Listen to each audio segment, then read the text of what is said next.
राजधानी रांची में बीते दिनों डिलिस्टिंग महारैली का आयोजन किया गया था और ऐसे में अब बंधु तिर्की कहीं ना कहीं उस रैली को टैकल करने के लिए एक नया अभियान चला रहे हैं और उनकी ओर से घोषणा कर दी गई है कि जल्द ही वो एक रैली निकालेंगे। हमारे साथ बंधु तिर्की हैं जो कि पूर्व विधायक है, पूर्व मंत्री रह चुके हैं। सर, आप कहीं ना कहीं उस रैली को टैकल करने के लिए एक अभियान चला रहे हैं, आपने एक घोषणा भी कर दिया कि आप भी एक रैली निकालेंगे, वो कह सकते हैं टैकल करने के लिए वो रैली है? नहीं, देखिए, आदिवासियों के ज्वलंत इशू 24 तारीख को रैली किया और उन्होंने सिर्फ इनके द्वारा डिलिस्टिंग का मांग ईसाई आदिवासियों के खिलाफ केवल हुआ है, जो बिल्कुल असंवैधानिक है। अब आदिवासियों की बात शरणा कोड के बारे तो कहे नहीं, आदिवासियों का जो पूरा हालात है उसके बारे में, चाहे शिक्षा जैसे मामले में, पेशा कानून हुआ, 5वीं अनुसूची हुआ, जमीन से संबंधित हुआ, इन सब चीज़ों को तो चर्चा नहीं की गई। ये लोगों आने वाले दिन में 24 को जो चुनाव है, 2024 में पार्लियामेंट का चुनाव है, असेंबली का चुनाव है, तो पोलराइज करने के लिए इस तरह से किया गया। आदिवासियों को बंटना नहीं चाहिए, आदिवासियों को एकजुट होकर अगर नहीं रहते हैं तो आने वाले दिन में आदिवासियों को भारी नुकसान है। और ऐसी परिस्थिति में हमने 4 फरवरी को आदिवासी एकता महारैली का आयोजन किया है और इसमें सभी तरह के लोग, सभी लोगों को आमंत्रित किया जा रहा है कि भाई सवाल संविधान का ही है। ये आरएसएस और भाजपा का ये एजेंडा वाला है।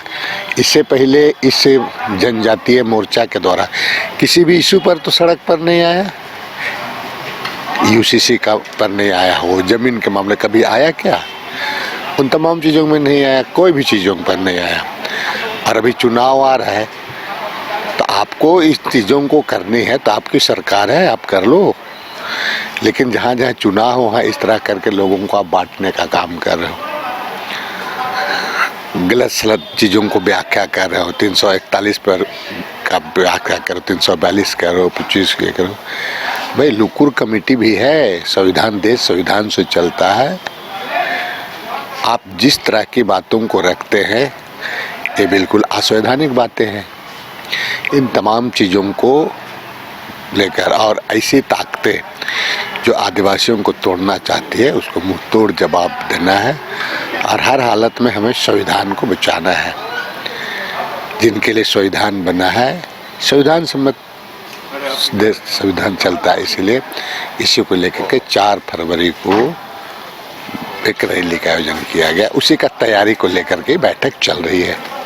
राहुल गांधी की भारत जोड़ो न्याय यात्रा की शुरुआत हो रही है, झारखंड में बड़ा दौरा होने वाला है, उसको लेकर क्या कुछ कहेंगे आप लोग? मतलब बूस्ट मिलेगा एक तरह से? प्रदेश में बैठक होगी, तैयारी होगी, बैठक में चीज़ों को समझा जाएगा, तैयारी किस तरह से किया जाएगा। अभी तक बैठक नहीं हुई है, प्रदेश कमेटी बैठ करके इस पर जो आदरणीय राहुल गांधी जी का प्रोग्राम है भारत जोड़ो न्याय यात्रा, इसको सफल बनाने की दिशा में हम लोग।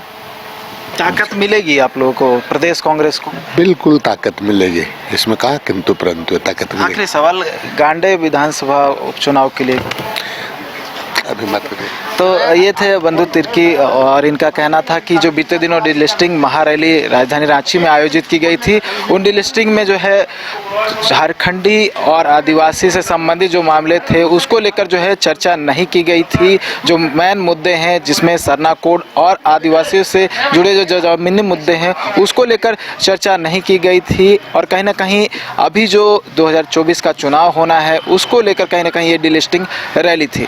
न्यूज़ बाय स्कोप के लिए कैमरा पर्सन राज बलों के साथ नीरज कुमार, रांची।